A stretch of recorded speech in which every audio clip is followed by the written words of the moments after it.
So Isaiah House provides for women and families Right.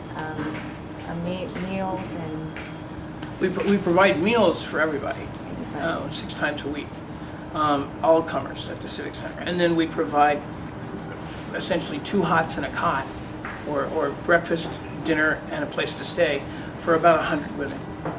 This Isaiah House, how long have you been running it? Okay, this house is in its 21st year.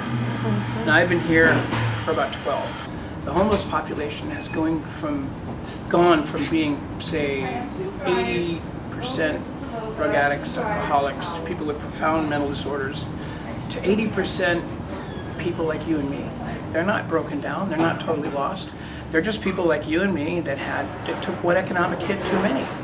Or an economic hit you can't recover from, like a Katrina, or like a plant closure, or like a consolidation, or somebody decides to move everything from China and not from here anymore, and all of a sudden your job's gone, and all the other jobs like your job are gone, and so you have to retrain. And that's tough to do on your own money. You know, it takes a lot more than the 3 months emergency set aside that none of us have, that all of us are supposed to have. You know, because we're overextended on our house loan, we're overextended on our consumer credit purchases. You know, we not only don't have any savings. Most of us, you know, have 7 or 8 paychecks committed to credit card debt, right? So there's no way we're going to be able to scrape up enough money to, you know, to provide an individual safety net. Can you talk about some of the people that stay here?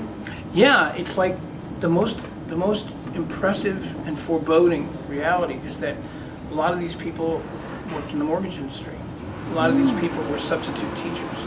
A lot of these people worked for governments, and governments decided to cut back. The local school district laid off, I don't know, an enormous number of people.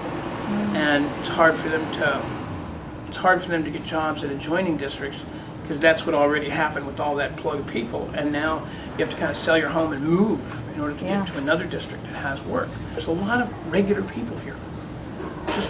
In fact, I don't think we have a single. We have 2 methadone users, no drug addicts.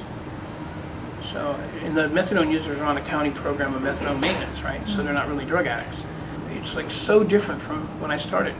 When I started, we had 7 men that were all failures at rehabilitation, failures at recovery. They fought, they argued, they stole, they self-medicated. That was insane. And now none of that stuff happens here. Do you know how many homeless there are? No. You know, and it depends on how you count them. And they deliberately count them improperly. There was a thing called the point-in-time count. And it was absolutely imperative that all the homeless were counted in a single 24-hour span, because God forbid we count one of them twice. They're never able to count any homeless during the point-in-time count. And all I conclude is it must have been designed that way. Because if they wanted to count the number of homeless properly, they'd do it the way they do when they do the census. When they count the homeless for the U.S. Census, they hire people months in advance, they hire professors who know all about the homeless, they hire all these consultants, they have all these people who used to be homeless making $10 or $15 an hour going to look for all their friends to make sure that everyone gets counted. And then when they want to count the homeless to hand out the benefits to the homeless, right, they jam everything into one 24-hour period. And so obviously if you have all volunteers trying to count all the homeless people in 24 hours, you couldn't even find, you know, all the lawyers in California in 24 hours, and they have cards. You know, it's silly, just silly. That's what all the benefits are based on, is that count.